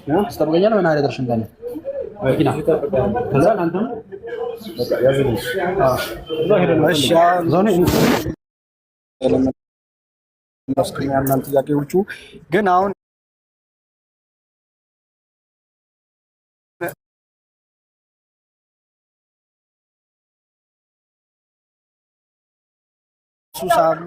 የዘላለም ሕይወት አለው ብለህ የምታምን ከሆነ ክርስቲያን ያመነበት ምክንያት ስህተቱ ምንድን ነው? የትኛው ስህተት ነው ያለበት ክርስቲያን? አንደኛ ክርስቶስን አምላክ ስለማድረጋችሁ እርሱ ሰው ነኝ ብሎ ሳለ ዮሐንስ ወንጌል ምዕራፍ 8 ቁጥር 40 ላይ እኔ ከአምላክ የሰማሁትን እውነት የምነግራችሁ ሰው ነኝ አለ። ነገር ግን እርሱን ወደ አምላክ ማድረጋችሁ። ሁለተኛ ክርስቶስ አምላክ እንዳለው እያስተማረ አይ ራሱ አምላክ ነው ብላችሁ ያንን መናገራችሁ። ሶስተኛው ነገር ምንድን ነው? አምላክ በአካል ሶስት ነው ብላችሁ መናገራችሁ። ወጣችኋል። በመለኮት አንድ ነው ትላላችሁ። እንዲህ ብሎ ያስተማረ ነብያት የለም መጽሐፍ ቅዱስ ላይ። ክርስቶስ አምላክ በማንነቱም በምንነቱም አንድ ብቻ እንደሆነ ነው ያስተማረው። ያ ነው አንደኛ የአምላክነት ጉዳይ ጥያቄ ላይ ነው። ክርስቶስ አምላክ እንዳለው ማስተማሩ፣ አምላክ እንዳልሆነ አምላክም እንዳለ ብለዋልም። ግን በብዙ ቦታ እኮ አምላክ መሆኑን ብዙ ታምራቶች እኮ አድርገዋል። ሞትን አሸንፎ ተነስተዋል። ትልቁ ነገር ደግሞ የሰው ልጅ ደግሞ የብዙ አርሞ የዘላለም ሕይወት እንደሚያገኝ ገልጸዋል። ያው የሰው ልጅ ሁሉ ዋናው የሚፈልገው መንግስተ ሰማያት መግባቱ ነው አይደለ? ጀነት መውረሱ ነው።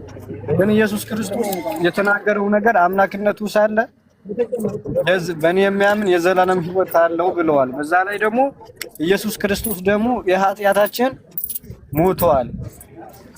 ከዚህ አሁን ኢየሱስ ክርስቶስ አምላክ የሚያስደርገው በመጽሐፍ ቅዱስ ብዙ ታሪኮች ብዙ ነገር ተጽፏል። ይሱ በዚህኛው ነገር ማለት ነው እና እኔ ከዚህ አንፃር ነው ክርስትና እንትን ያልኩት ምርጫዬን ያደረኩት እና እናንተ ፈጽሞ ቁርአን ደግሞ ከመጽሐፍ ቅዱስ በጣም ብዙ ተቃራኒ ነው ማለት ነው። ኢየሱስ ክርስቶስ ሞቷል ይላል እኛ ጋር፣ ቁርአን ደግሞ በፍጹም አልሞተም አልተሰቀለም ይላል። ስለዚህ ብዙ ክፍተቶች አሉ ማለት ነው ቁርአን አንፃርና ከክርስቲያና። አሁን ስለመሞቱ ስላለመሞቱ እንሄዳለን፣ ችግር የለም። ግን የመጀመሪያውን ጨርሰው ያለ ይችላል። አሁን መሞቱ አለመሞቱ ምናምን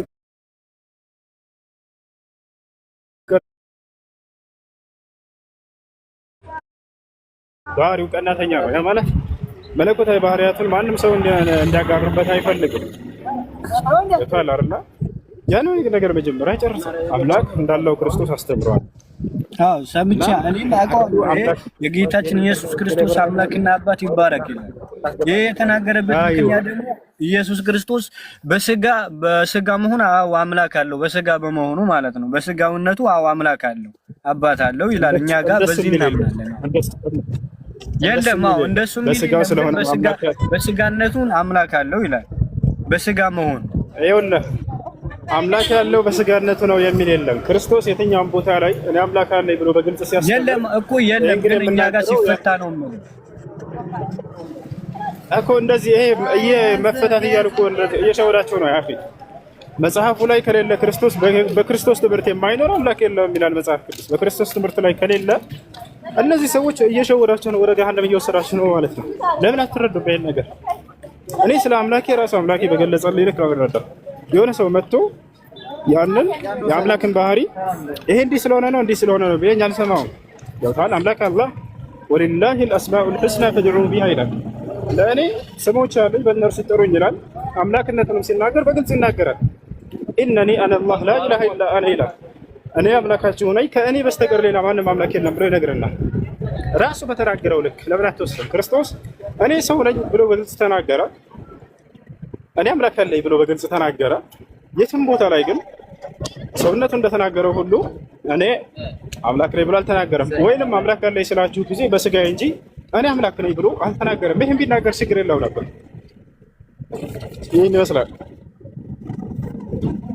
ሌላ ጊዜ በሰፊው እናወራለን። እሺ በቃ አመሰግናለሁ። እሺ እኔም ጠይቄ እመጣለሁ። አየሽ ተዘጋጅቼበት እመጣለሁ። ሌላ ዛራ በጣም በሚጮህ ቦታ ነኝ። ይመችሻል? ይመቸኛል። አዎ ሁሴን የቀጥሉሽ ነው። መርሐባ። እሺ ጥያቄ ያላችሁ ቀጥሉ። አይሰማል?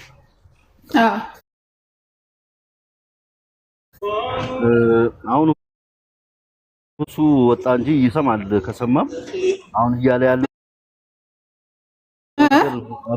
እሱ እየተናገረ የነበረው ነገር መጽሐፍ ላይ ያለውን ትክክለኛ ቃል ነው እየተናገረ ያለው።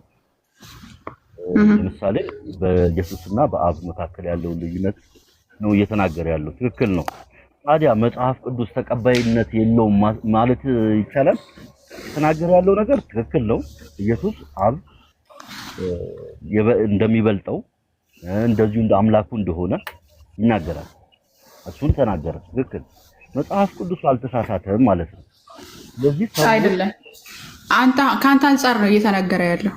አሁን እናንተ ስለምታምኑበት አይደለም። መጽሐፍ ቅዱሱ ሰዎችም አብዛኛው ህዝበ ክርስትና እኮ የሚያምነው ኢየሱስንም አብንም አንድ አድርገው ነው የሚያምኑት። በስላሴ ነው የሚያምኑት።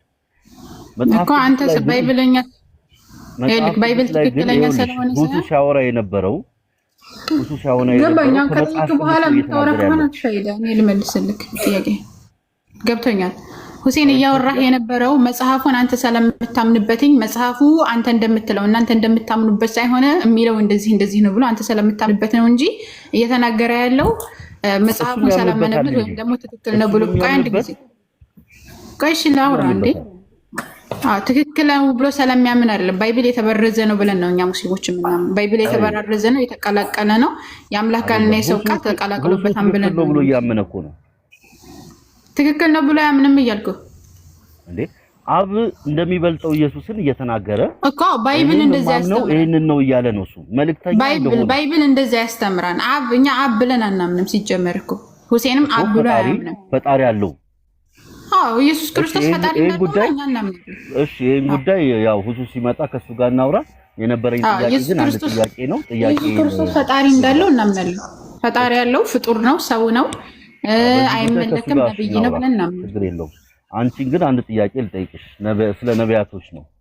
ነቢያቶች በተለያየ ጊዜ ለተለያዩ አመፀኛ ለሆኑ ህዝቦች ይላካሉ ተብሎ ይታመናል እና የሆነ ወቅት ላይ የእስራኤል የሚባለው የአብርሃም የልጅ ልጅ ያዕቆብ እስራኤል ተባለ።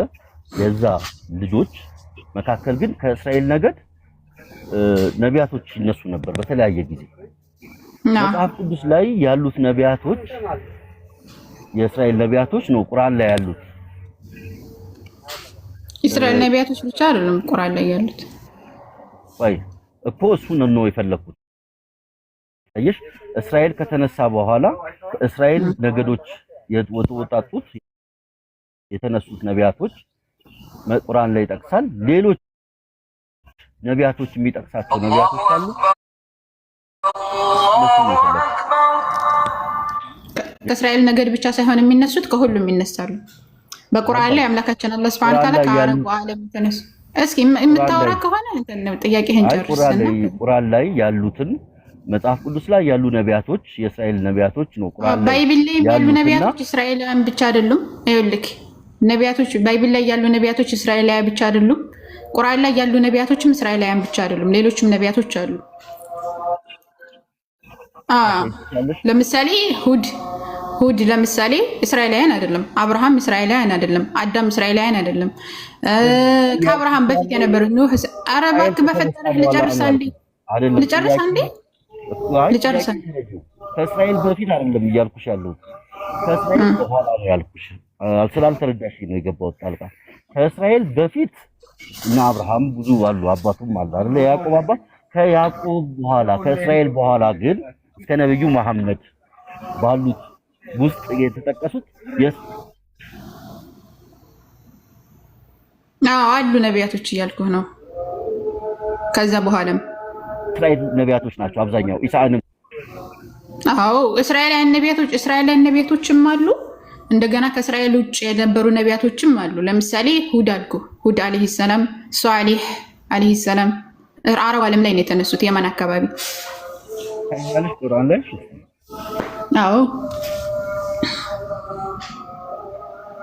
ሁድ፣ ሷሊህ እነዚህ የተነሱት አረብ ሀገር ላይ ነው የተነሱት።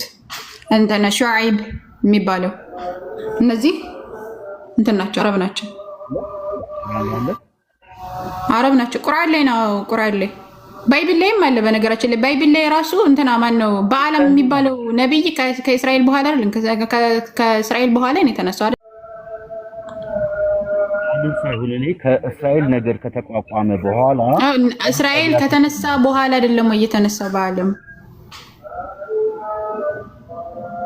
አለ ያለው ነው እኮ ከቁርአን ላይ ነገርኩህ። ሹዓይብ አልኩህ፣ ሷሊህ አልኩህ፣ ሁድ አልኩህ። ያኔ ነብይ መሆናቸውን ነው መሳይ። ነብይ መሆናቸውን እነዚህ በዚህ ቦታ ላይ የተመረጡ ነቢያቶች ናቸው። ለምን? እሺ ላሳይክሽ እኮ ላሳይክሽ። እሺ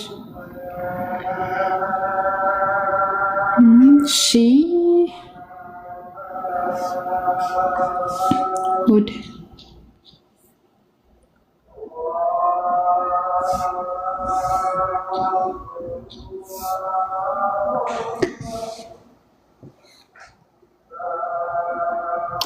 ምን ይላል አምላካችን አለ ሱረቱል አዕራፍ ምዕራፍ 7 ቁጥር 65 ላይ ወደ አድም ወንድማቸውን ሁድን ላክን፣ ወገኖች ሆይ አላህን ተገዙ፣ ከእርሱ ሌላ አምላክ የላችሁም። መውጣት አይችልም። እሺ ላሳይህ ቆይ አንድ ጊዜ ለውጣን። ቢስሚላህ 8 ላይ ሱረቱል አዕራፍ 90 ላይ ሱረቱ አዕራፍ 92 ላይ እና አዕራፍ 101 ላይ የሚናገር ነው ሹዓይብ። ሌላው ሷሊህ አለ። ሷሊህ ታያል። አዕራፍ 771 እንደዚሁ 775 777 779 እና ምዕራፍ 11 ከቁጥር 61 ምዕራፍ 11 ከቁጥር 22 ማና 62 1165 እና 1166 ምዕራፍ 26 ከቁጥር 142 ላይ በግልጽ ያስቀምጣል። እንደምትመለከተው ነገድ ውጪ የሆኑ ነቢያቶች በየት አካባቢ ላይ የተሾሙ ናቸው? የተራሱ ናቸው። ለምሳሌ አረቡ ዓለም ላይ ደግሞ ያኔ በእስራኤል ነገድ ውስጥ አይደሉም አይደለ? አዎ ለእስራኤል አላህ ሱብሓነሁ ወተዓላ ቁርአን ላይ ሲላክ ወይም ሲልክ እንትን ነቢያቶችን ሲልክ በየህዝቦቹ ውስጥ ነው የሚልከው። ሲጀምር እኛ ሙስሊሞች በየህዝቡ ሁሉ ውስጥ መልእክተኛ ተልኳን ብለን ነው በየህዝቡ ሁሉ ውስጥ መልእክተኛ ልክ ያለ ይላል ሱረቱል እንትን ላይ ነህል ላይ አምላካችን አላህ ሱብሓነሁ ወተዓላ በየህዝቡም ሁሉ ውስጥ መልእክተኛ ልክ ያለው ይላል። ሁሉም ነቢያቶች ሲያስተምሩ አላህን ተገዙ ከጣዖታት ተራቁ እያሉ ሲያስተምሩ እንደነበረ ይናገራል እና በሁሉም ህዝቦች ላይ ተልኳል። በአረቡ ዓለምም ተልከዋል። ከተላኩት ነቢያቶች ሁሉ አሁን ሶስቶቹን ጠቀስኩልህ። በእስራኤላውያን ተልኮላቸዋል። ለምሳሌ የእስራኤል ነገድ ተልኳል ከአብርሃም በኋላ ማለት ነው። የይስሐቅ ልጆች በጣም ጥሩ። እስራኤል ነገድ ናቸው። ከየት ናቸው? ከየት ናቸው? የት ነው ሀገራቸው? ምን ፋይዳ አላቸው ለእናንተ? እንደተላኩበት ህዝቦች ናቸው። ለእኛማ መልእክተኞቻችን ናቸው። እንደተላኩ እናምናለን። እንደተላኩ እናምናለን።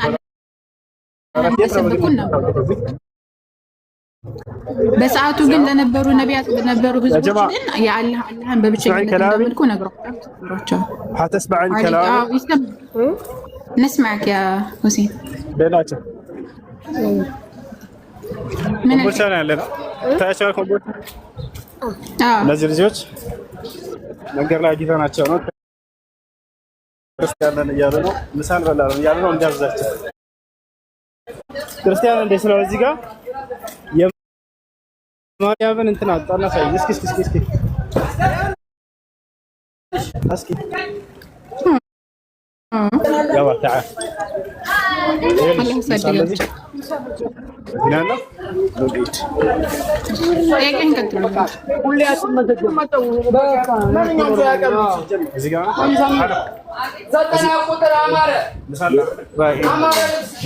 የተሾሙ አንዱ ሁሴን በጣም ነው የሚንጫጫው የሚታርግ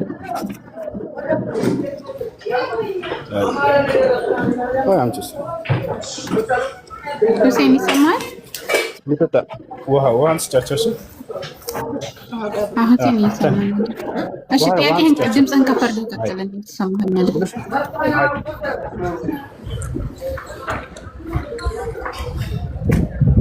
ይሰማሃል ነጥብ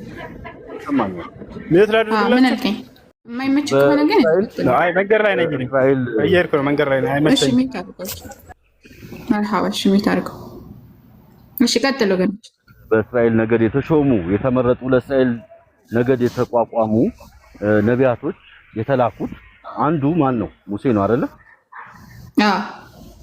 ሙሴ ለእስራኤል ነገዶች የተላከ ነው። ህግም ፈጣሪ የሰጠው ለሙሴ ነው አይደል? የሚተዳደሩበት ደንብ ለመጀመሪያ ለሁሉም መጽሐፍን ሰጥቷል አላህ Subhanahu Wa Ta'ala ለሙሴ ብቻ ሳይሆን ለሙሴም ሰጥቶታል ከሙሴ በፊት የነበሩም ከሙሴ በኋላ የነበሩት ነቢያቶችም ተሰጥቷቸዋል ህግ ወህይ መለኮታዊ ራእይ ይወርድላቸው ነበር መጽሐፍ ይሰጣቸው ነበር እኮ መጽሐፍ ልታሳይን ትችላለሽ ከሙሴ ውጪ ፈጣሪ በስነ ስርዓት በጽሁፍ የሰፈረ መተዳደሪያ ደንብ ይወጣላቸው መጽሐፍ የተሰጣቸው አለ ሌላ መጀመሪያ ከሙሴ በፊት አዎ ከሙሴ በፊት ለምሳሌ ለአብርሃም ተሰጥቶታል መጽሐፍ ያለ አዎ እሺ መልካም አላህ ለነቢያቶች መጽሐፍን ግልጠተ መለኮትን እየሰጠ ነው የሚልካቸው መጽሐፍን ሰጣናቸው ይላል በግልጽ ማለት ነቢያቶችን ጠቅሶ ወደ 18 ነቢያቶችን ከጠቀሰ በኋላ አላህ Subhanahu Wa Ta'ala መጽሐፍ እንደሰጣቸው ይናገራል በጣም ጥሩ እንደዛ ከሆነ ለሙሴ የእስራኤል ነገድ ሆኖ ለእስራኤል የተላከ ነብይ ሆኖ የተጻፈው መመሪያ መተዳደሪያ ደንብ ከእስራኤል ነገድ ውጪ ትክክል ሊሆን የሚችል መተዳደሪያቸውን የሚያውቁት ቢመራቸውም ቢጥማቸውም የሚቀበሉት ህግ ከሙሴ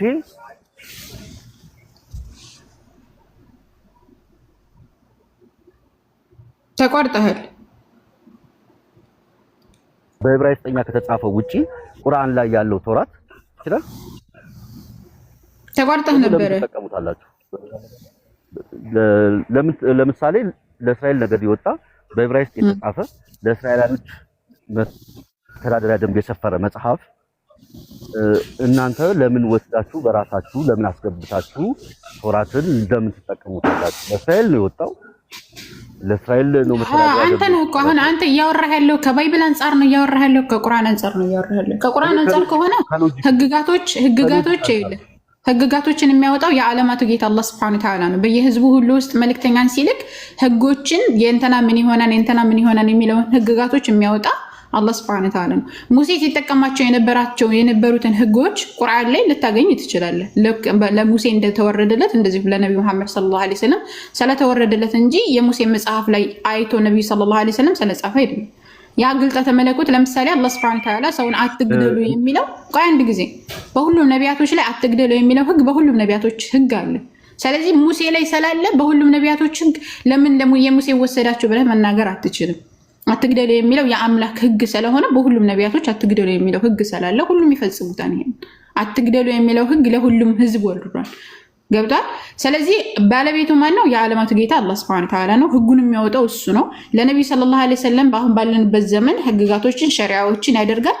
ለሙሴም እንደዚሁ ሸሪዓዎችን ያደርጋል። በሙሴ ዘመን የማይፈጸሙ ህጎች ነብዩ ሰለላሁ ዐለይሂ ወሰለም አሁን ፈጽሙ ብለው ያዘዙናሉ። በሙሴ ዘመን የሚፈጸሙ ህጎች ደግሞ አሁን ላይ አላህ ሱብሓነሁ ወተዓላ ማንፈጽማቸው ያላዘዘን ህጎች አሉ።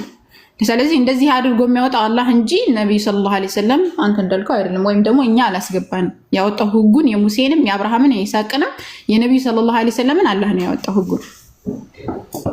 ለምን መሰለሽ ለሁሉም ለተለያዩ ሀገራት ለተለያዩ ሰዎች ነቢያትን ይሾማል አልሽኝ። ትክክል።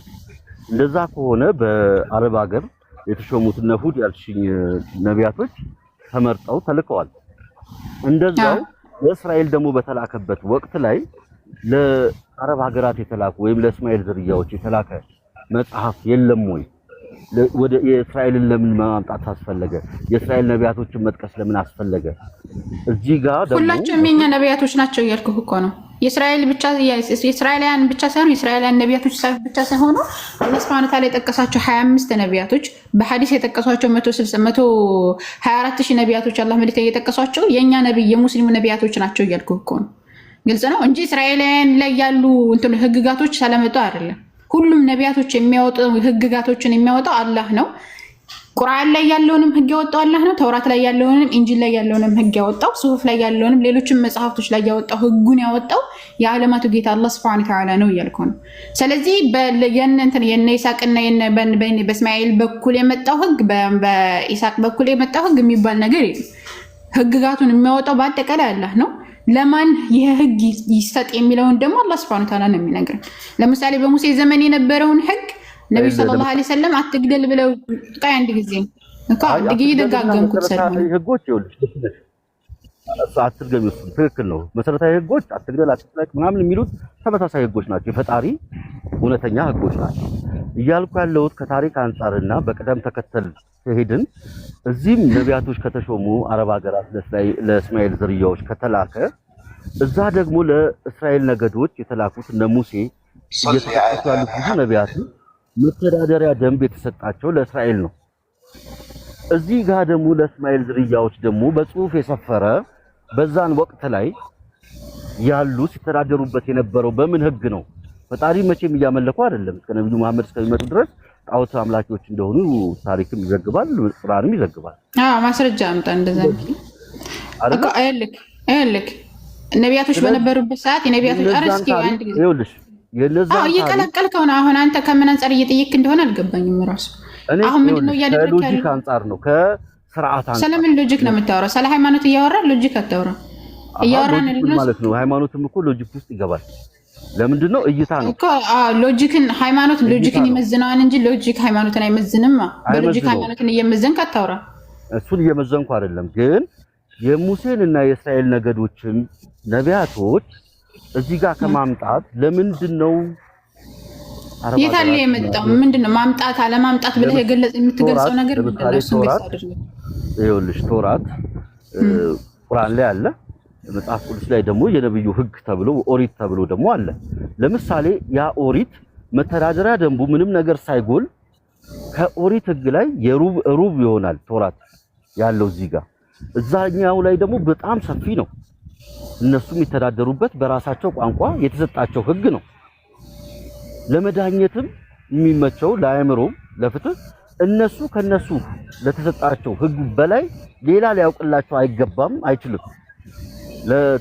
በትግራይ ቋንቋ ለተጻፈ ህግ ማዳጋስካር ላይ ያለ የነሱ እኮ የኛ ነው ብሎ የነሱ መተዳደሪያ ደንብ ወስደሽ መጠቀም አትችይም። ለምን? እዛ መተዳደሪያ ደንብ መኖር ነበረበት። ከነበረ ደግሞ ፈጣሪ መራው ከነበረ ያ ታሪክ የት አለ? ወይም የተጻፈው ህግ የት አለ? ታሪኮቹ የት አሉ? የቱ ታሪክ? ለምሳሌ በሙሴ ስርዓት ወይም በእስራኤል በነበሩ ነገዶች ጊዜ እነ ሰለሞን እነ ዳዊት የሚባሉ መጽሐፍ ቅዱስ ላይ የተጠቀሱ ለፈጣሪ ማደሪያ እንዲሆን ቤተ መቅደስ ስሩ ብሎ ማዘዝ ሰጥቷቸዋል። ትእዛዝ እንደሰሩ ይናገራል። ይተዳደሩበት የነበሩ ታሪኮች ብዙ ነገሮች አሉ እኮ። ምንድነው አሁን ልትል የፈለከው ነገር ምንድነው? እኔ አሁን አንተ ታሪኩ ነቢያቶች አንድ ጊዜ አዳምጠኝ፣ አንድ ጊዜ ማዳመጥ ትችላለህ? አንድ አዳምጠኝ። አሁን አንተ ልትቀላቅለው የፈለግከው ነገር ምንም እየገባኝ አይደለም። አሁን አንተ እዚያም ያለው ታሪክ እዚህም ያለው ታሪክ ትላለህ። እኛ ስለ ታሪክ አላወራም። ታሪክን ቁርአን ሊገልጽ ይችላል። ስለ ህግጋት እያወራ ከሆነ ስለ ህግጋት አውራ፣ ስለ ታሪክ እያወራ ከሆነ ስለ ታሪክ አውራ። ህግጋትና ታሪክ ስለሚለያይ ማለት ነው። ለምሳሌ አላህ ሱብሓነሁ ወተዓላ የነቢያቶችን ታሪክ አምጥቶ ታሪካቸው እንደዚህ እንደዚህ እንደዚህ ነው ብሎ ሊነግረን ይችላል። ሙሴ ላይ የተነገረው ታሪክ የአብርሃም ታሪክ ቁርአን ላይ መጥቶ ሊቀየር አይችልም። ምክንያቱም ታሪካቸው አንድ አይነት ስለሆነ ማለት ነው። ባይብልን እያልኩ አይደለም። ሙሴ መጽሐፍ ስንል እኛ ስለ ተውራት እያወራን ስለሆነ ማለት ነው። እንደዚሁም ደግሞ ታሪክን ከቁርአን ማነው በእንጂል ላይ የተጻፈው ታሪክ ባይብል ላይ ወይ ማነው ቁርአን ላይ መጥቶ ሊቀየር አይችልም። ታሪክ ስለሆነ ማለት ነው። ታሪክ አይቀየርም ሲጀመር። ህግጋትና ሸሪዓ ግን በረሱል ሰለላሁ ዐለይሂ ወሰለም ጊዜ ያለው ሸሪዓ በሙሳ ላይ ያለው ሸሪዓ የሚመሳሰል ህግ አለ፣ የሚለያይ ህግ አለ። የሚመሳሰለው ህግ ያወረደው አላህ ነው። የሚለያየውንም ህግ ያወረደው አላህ ነው። የሙሴን ህግ ያወረደው አላህ ነው። የነብዩ ሰለላሁ ዐለይሂ ወሰለምን ህግ ያወረደው አላህ ነው። የነ ኑህን የሚያወረደው አላህ ነው። የሁላቸውንም ህግ ያወረደው አላህ ነው። በየህዝቦች ውስጥ ግን በየራሳቸው ለምሳሌ እንዳልከው በቋንቋ በዘር በተለያዩ ነገራቶች የሚለያዩበት ነገር ስላለ ህግጋቶች የሚለያይበት ሁኔታ አለ። ነብዩ ሰለላሁ ዐለይሂ ወሰለም ከመጡ በኋላ ግን የሙሴ ህግ አያገለግልም። የእብነ አብርሃም የነ ይስሐቅ ያዕቆብ የትኛውም ህግ ነብዩ ከመጡ በኋላ አያገለግልም።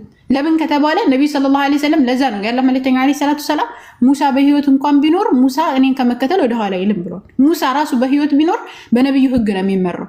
ገብቷል? ምክንያቱም ህግጋቱ የመጨረሻው ነብዩ ሰለላሁ ዐለይሂ ወሰለም ስለሆኑ የመጨረሻና የመደምደሚያ ነብይ እሳቸው ስለሆኑ ማለት ነው። የሁለታቸውንም ህግ ያወረደው አላህ ሱብሓነሁ ወተዓላ በእነሱ ህግ ነው ነቢያቶች የሚመሩ። ነቢያቶች ባመጡበት ህግ ነው ህዝቦችም የሚመሩት።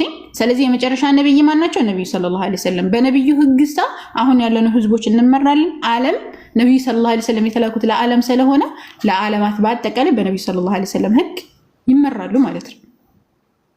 አሁን የተለየ ነገር የምታመጣ ከሆነ አውራ። ይሆን ደጋግመህ የሆነ ቁልፍልፍ ያለ ነገር አታምጣ። ማለት የማይገባ ነገር አሁን ለአንተ የሚያልገባህ ለሰው ያልገባው ጥያቄ ሳይሆን ግልጽ ያለ ጥያቄ ጠይቅ ነው የጠየኩሽ ያለሁት እኮ ገብቶኝ ነው። ታሪክ ያልኩሽ ከህግጋት ጋር እነ ያዕቆብ እስራኤል ግብጽ ላይ እንዴት እንደተሰደዱ ከግብጽ ደግሞ እንዴት እንደወጡ የተመረጡ ህዝብ ተብሎ እስከመጠራት ድረስ ከዛ ከተመረጡት አሁን የአሁኖቹን እስራኤል አይደለም ባይዘው ያወራውሽ ያለው የቀድሞውን ነው እና የተመረጡ ተብሎ እስከሚጠሩ ነቢያቶች ከነሱ ተሹመው የተለያየ ታሪኮች ተጽፏል። ህግጋት ታሪክ እኮ ነው፣ ህግ አይደለም። ገባል? ህግጋትም አለ ታሪኮችም አሉ። የምን የህይወት መመሪያ ተብሎ የተጻፈ ማለት ነው። ይሄ መጽሐፍ ከባለቤቶቹ ውጪ ሊያቅ የሚችል ሌላ ማን ሊኖር ይችላል? ማን ነው ባለቤቱ? እስራኤሎች በቋንቋቸው በዕብራይስጥኛ የተጻፈ እስራኤሎች በሰዓቱ አሁን በሰዓቱ የነበሩ ሰዎች እስራኤሎች፣ አሁን ግን የለም፣ አሁን ላይ የለም። እንደዛ ነው። ስለዚህ በሰዓቱ ያሉት እስራኤሎች ይጠቀሙበታል፣ ይመሩበታል። አሁንም ያሉት ደግሞ አዲስ ኪዳንን አይቀበሉ እንጂ ብሉይ ኪዳንን የሚቀበሉ አይሁዶች ናቸው። አሁን ያሉት ትክክለኛ የሙሳን ህግ ይመራሉ ብለን እኛ እናምን። የሙሳ ህግ ሲጀመር በትክክል ይዘውታን ብለን እናምን። ተበርዟን ብለን ነው የምናምነው። እሺ፣ ለማንኛውም ጥሩ ነው። በራሳችሁ ነቢያቶች ብትጠቀሙ ቆንጆ ነው እኮ። የራሳችን ሲጀመር እነዚያ ነቢያቶች የኛ ነቢያቶች እኮ ናቸው፣ የእናንተ አይደሉም። የክርስቲያንም የአይሁድም ነቢያቶች አይደሉም። እነዚያ ነቢያቶች እነ ሙሴ እና ይስሐቅና ያዕቆብ የሙስሊም ነቢያቶች ናቸው። እንዴት ሊሆን ይችላል?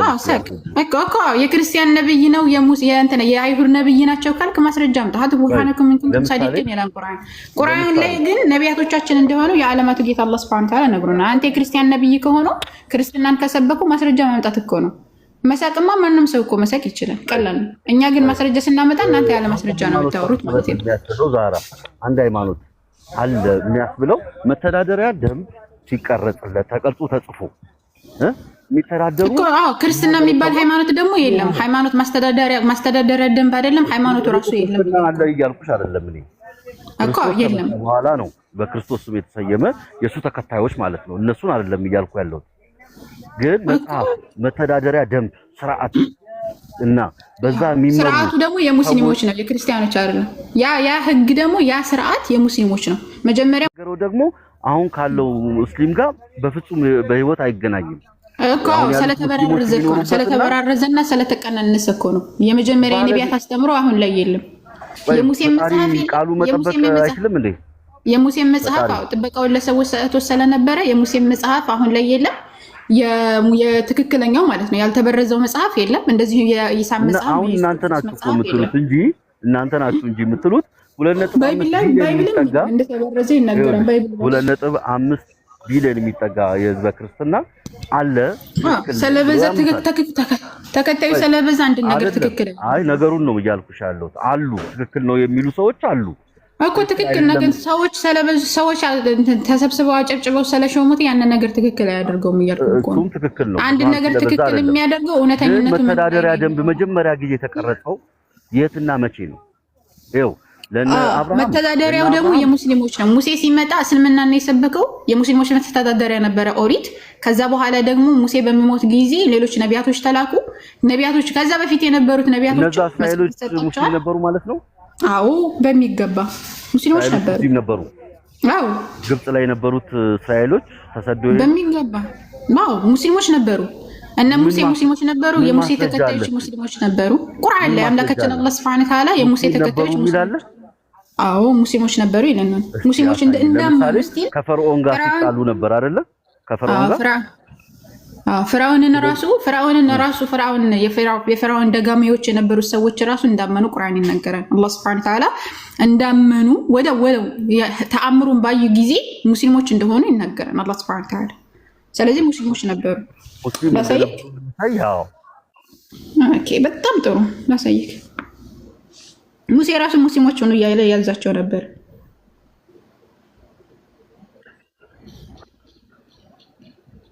እሺ ላሳይክ።